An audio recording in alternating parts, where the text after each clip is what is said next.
Assalamualaikum warahmatullahi wabarakatuh. Bersyukur kepada Allah dengan mengucapkan Alhamdulillahirobbil alamin, karena dengan rahmatnya kita masih diberikan kesehatan, sehingga kita masih dipertemukan melalui channel YouTube Cirebon City.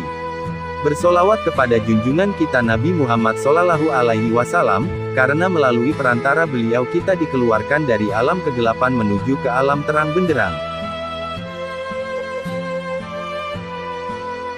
Baiklah saudaraku, kali ini kita akan menyampaikan beberapa hadits tentang taubat.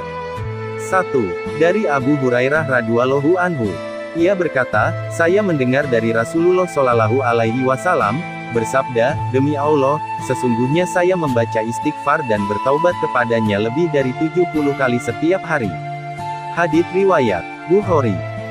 2. Dari Al-Agar bin Yasar Al-Muzani radhiyallahu anhu, ia berkata, Rasulullah Shallallahu Alaihi Wasallam bersabda, wahai manusia, bertaubatlah kalian kepada Allah dan mohonlah ampun kepadanya, sesungguhnya saya bertaubat 100 kali setiap hari. Hadits riwayat Muslim. 3. Dari Abu Hamzah Anas bin Malik Al-Ansyari, pembantu Rasulullah Shallallahu Alaihi Wasallam, berkata, Rasulullah Shallallahu Alaihi Wasallam bersabda, sesungguhnya Allah gembira menerima taubat hambanya, melebihi kegembiraan seseorang di antara kalian ketika menemukan kembali untanya yang hilang di padang yang luas. Muttafaqun alaih, dalam riwayat Imam Muslim disebutkan, beliau bersabda, sesungguhnya Allah sangat gembira menerima taubat hambanya ketika bertaubat kepadanya, melebihi dari kegembiraan seseorang yang berkendaraan di tengah padang pasir tetapi hewan yang dikendarai lari meninggalkannya, padahal di atas hewan itu terdapat makanan dan minuman, kemudian dia berteduh di bawah pohon, dan membaringkan badannya, sedang ia benar-benar putus asa untuk menemukan kembali hewan yang dikendarainya.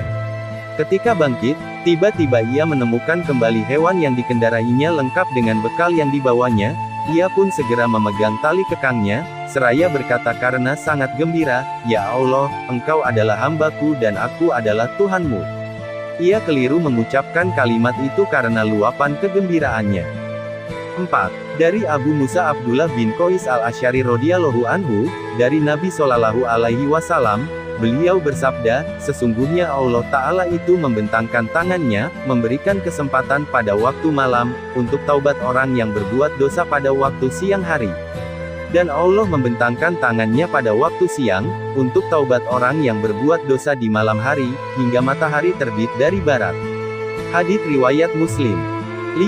Dari Abu Hurairah radhiyallahu anhu, ia berkata, Rasulullah Shallallahu Alaihi Wasallam bersabda, siapa saja bertaubat sebelum matahari terbit dari barat, niscaya Allah menerima taubatnya.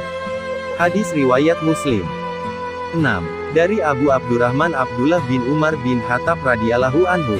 Dari Nabi Shallallahu Alaihi Wasallam, beliau bersabda, sesungguhnya Allah yang Maha Agung akan menerima taubat seseorang sebelum nyawa sampai di tenggorokan, sebelum sekarat. Hadits riwayat Tirmidzi. Dari Abu Hurairah radhiyallahu anhu, Rasulullah Shallallahu Alaihi Wasallam bersabda, Allah gembira manakala ada dua orang yang saling membunuh dan keduanya masuk surga. Pertama, seseorang yang mati berjuang di jalan Allah. Yang kedua, orang yang membunuh itu bertaubat kepada Allah, kemudian masuk Islam dan terbunuh di jalan Allah, mati syahid. Hadits riwayat Bukhari dan Muslim. Demikian yang dapat saya sampaikan, kurang dan lebihnya saya mohon maaf. Wabillahi taufik wal hidayah. Wassalamualaikum warahmatullahi wabarakatuh.